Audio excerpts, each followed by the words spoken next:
ఎన్నో జన్మల పుణ్యం ఉంటే గాని అరుణాచలం వెళ్ళలేము. ఆ అగ్నిలింగాన్ని దర్శించుకోవాలంటే ఆ శివయ్య అనుగ్రహం కూడా మనతో పాటు ఉండాలి. రోజు పడుకునేటప్పుడు అనుకునేదాన్ని, స్వామి నాకు నీ దర్శనం కావాలి, నేను కూడా అరుణాచలం చూడాలి అని చెప్పి.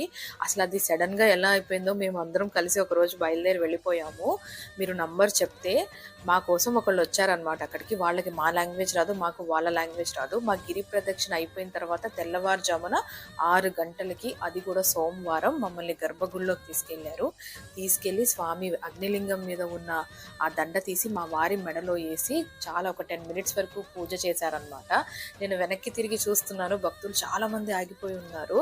నేను ఏ విఐపిని కాదు, ఆ దేవుడి దర్శనం అవ్వాలంటే ఆయన అనుగ్రహం మాత్రం ఖచ్చితంగా ఉండాలి. మాకు అది ఉందనే ఫీల్ అయ్యాం మేము. ఎంత ఆనందపడిపోయామంటే, చాలా మంది కూడా చెప్పారు ఆయన అనుగ్రహం గనక ఉంటే ఖచ్చితంగా ఆయన దర్శనం ఆయనే తీసుకెళ్లి చేయించుకుంటారంట. మీకు గనక అరుణాచలం వెళ్ళి ఇలాంటి ఎక్స్పీరియన్స్ ఏమైనా జరిగి ఉంటే నాకు కింద కమెంట్ సెక్షన్ లో చెప్పండి. గుడిలో చాలా ప్రశాంతంగా ఉంటుంది. ఆ రోజు మేము వెళ్ళినప్పుడు వర్షం పడి బయట వాతావరణం అంతా చల్లగా ఉన్నా గర్భగుడి మాత్రం నిజంగానే వేడిగా అనిపించింది. చాలా ఫాస్ట్ గా అయిపోయింది. అక్కడ నుంచి అమ్మవారి గుడికి వెళ్ళి బయటకు వచ్చిన తర్వాత ఇలా ప్రసాదాలు తీసుకున్నాం. అవి కూడా చాలా బాగున్నాయి. మీకు గనక ఈ వీడియో నచ్చితే ప్లీజ్ లైక్ చేయండి, సబ్స్క్రైబ్ చేసుకోండి.